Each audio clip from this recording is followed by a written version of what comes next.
Hey everyone, it's Ranger Lauralee, the interpretive intern at Bastrop and Bisher State Parks. Welcome to the Backpacking 101 mini-series.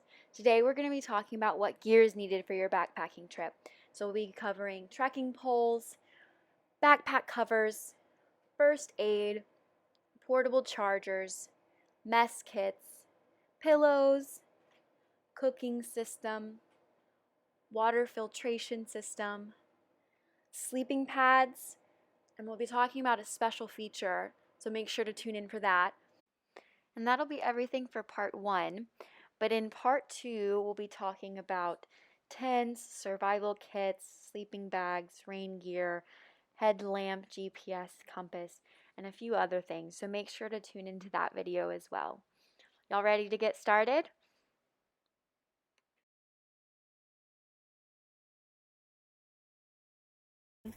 First off, this right here is a backpack.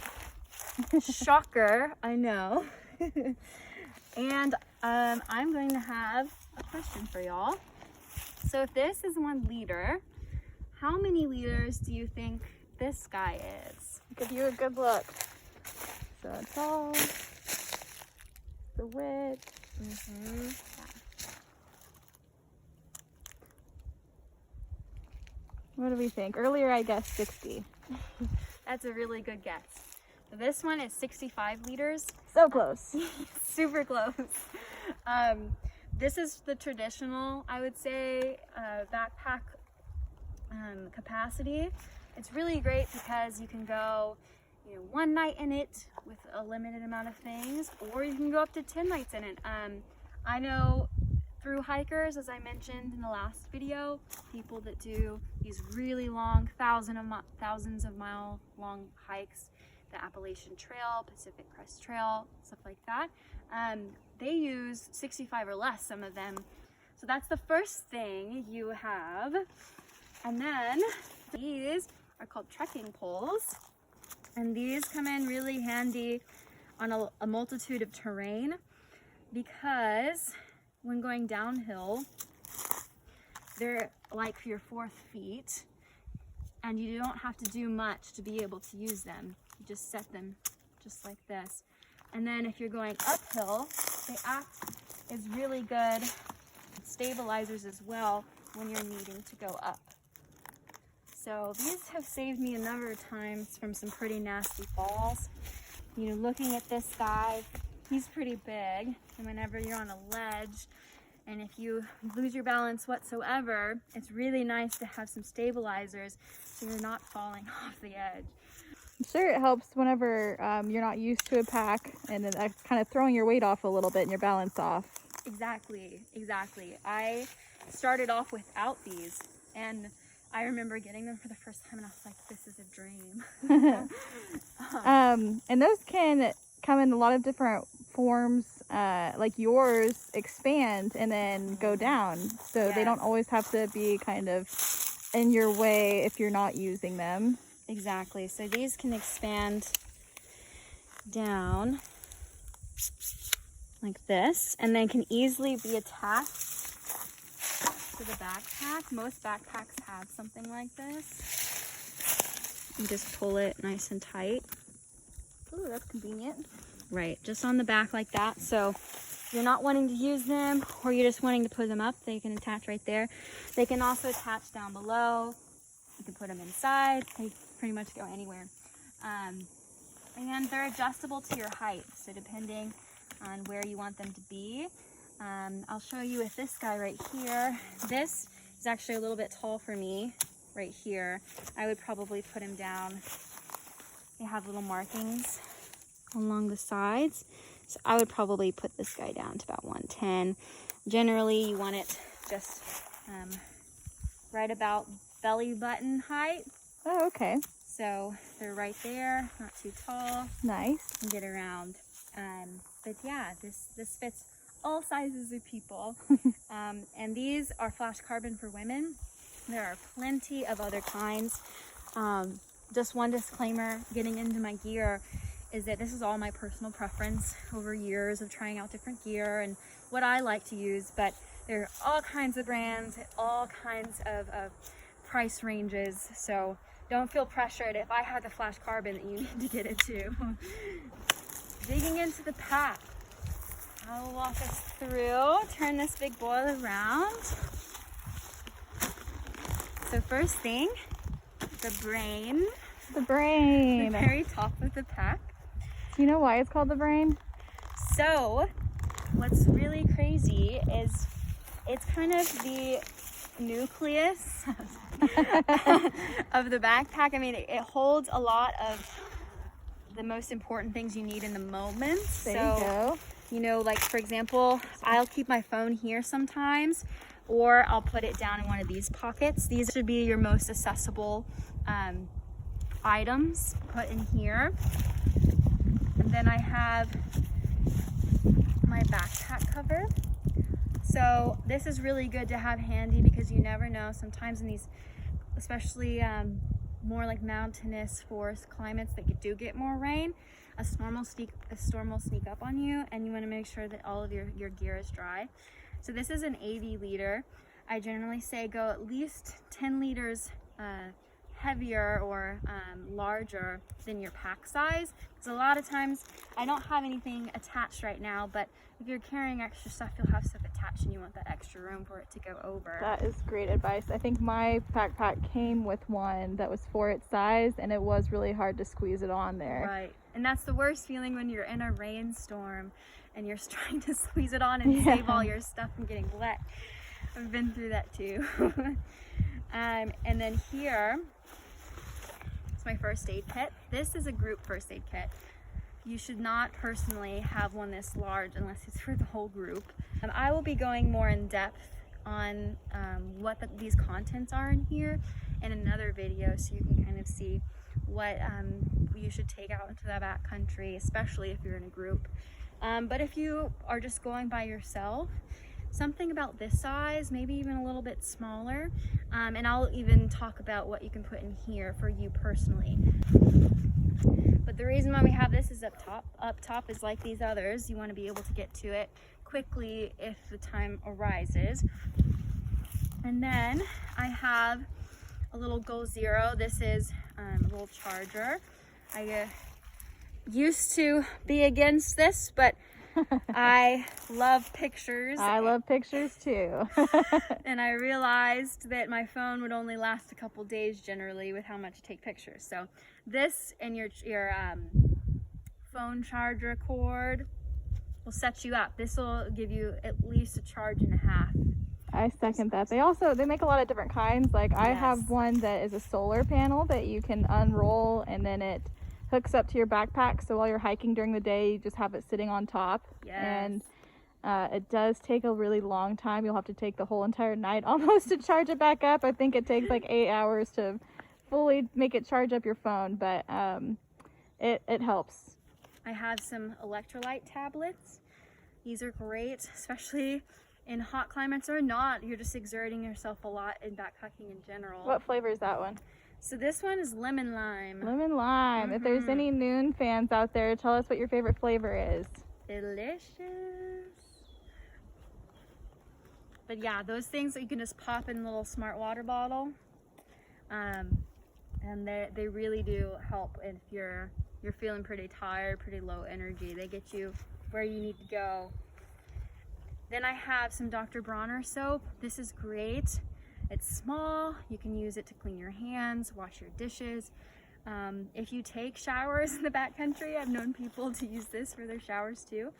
Really convenient. I like to keep it up here just because a lot of these things, you want to be able to get to fast. Right here, this is a camp light with a solar panel on it. So it inflates up, and then you can hang it from a tree. You can hang it inside your tent. It's really nice to have, and it takes probably about 2 hours to fully charge. So if you attach it outside of your pack, then you'll have it for the night. And then the most important gear item. Hungry backpackers, you know what I mean. Y'all should include some of your favorite meals or snacks in this. I'd be interested to see. I'm always open to learning some new recipes. But having this handy So when chow is ready, I am there. And then this guy could probably go further down. I just like it because he's pretty small. This is an inflatable pillow that you can put behind your head. Really comfortable. I like to have him ease of use because he is so small and he will kind of fall in between all the other items. But you don't need one of these. A lot of people use the backpack, or like just in a little bit, I'll show you my clothing sack. Really comfortable to sleep on too. It's just up to your preference. And that's it for the brain. Awesome. If y'all who are backpackers or hikers, or maybe even not, if y'all have any suggestions for what y'all think could go in the brain, please comment below. This is just what I keep in there. So moving on, this guy around. I'm gonna open him up.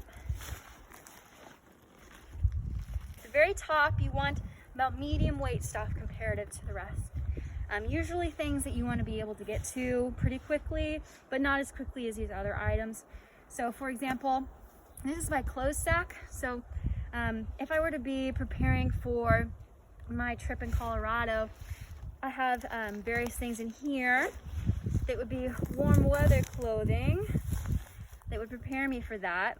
A lot of times I keep it right here on the outside of my pack so that if it starts to get cold, I'll have it right there. But given my last trek was not in a cold climate, I still have a lot of it in here. Now, digging deeper into the pack, you start to get to the heavier stuff. So the stuff that you don't want to be on the very top that's pulling you back, but you also don't want to be on the very bottom that's kind of digging into you. So I have my cooking system right here, which I'll be including another video where I'm talking about how to be able to use a boiler like this. I'll also have a smaller device as well. It has capacity for 1.5 liters of water. And as you can tell from the sides, all these little slits right here, it's designed where it can go directly on top of the stove, just like that. So it creates efficiency in collecting the heat and moving it about. And this guy right here, I used it in Colorado in the evenings whenever it was getting down into the like lower 50s and 40s, and I've used it in Big Bend when it was in the 20s. And this guy was able to boil around 1 to 2 minutes for, you know, several people. This is great if you plan on doing group trips. But I would suggest, if not, getting something smaller because this does weigh a good bit. All right, now pulling out some other stuff. Here is my sleeping pad. Do you need a sleeping pad or not? The answer is yes. I don't know, were you wanting me to answer? No, Okay. no. It was for the audience. Yes, you do. I used to think that you didn't when I first started, because a lot of my past experience was in camping and we usually didn't use a sleeping pad. But they're very important whenever you're in the backcountry. It's not just for luxury purposes. Exactly, because this is the protection, and mine rolls out and airs up. There are foam ones that you can get that are a little bit less expensive. You just blow in here with your mask on now. And yeah, so this inflates and adds a very protective layer. How thick is yours? The coldness of the ground. So mine probably airs up to about yay thick. And this is really nice because especially in colder months in Texas or even in other areas during the summer where it gets down into the 40s or the 30s at night, it's really nice to have a protective barrier from the coldness of the ground and you in the sleeping bag.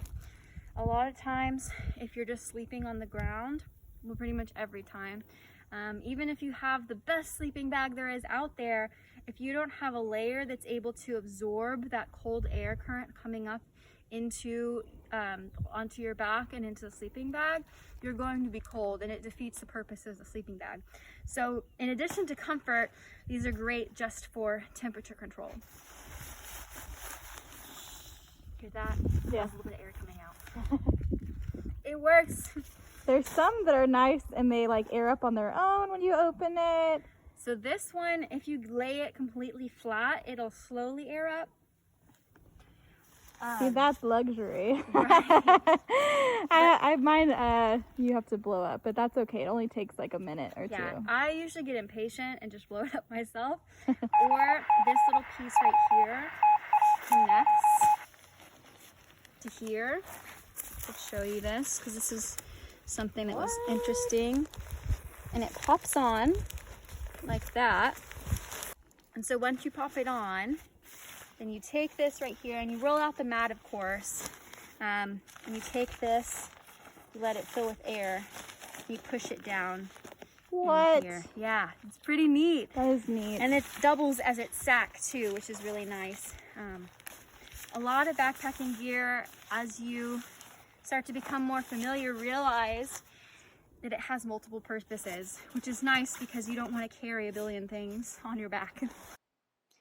That's it for part 1 of what gear is needed. All the gear you saw and more is included in this gear list, which can be found in the content section of this video. You will see gear on there that's included in what gear is needed part 2, so give that one a watch as well. Thanks everyone, see you later.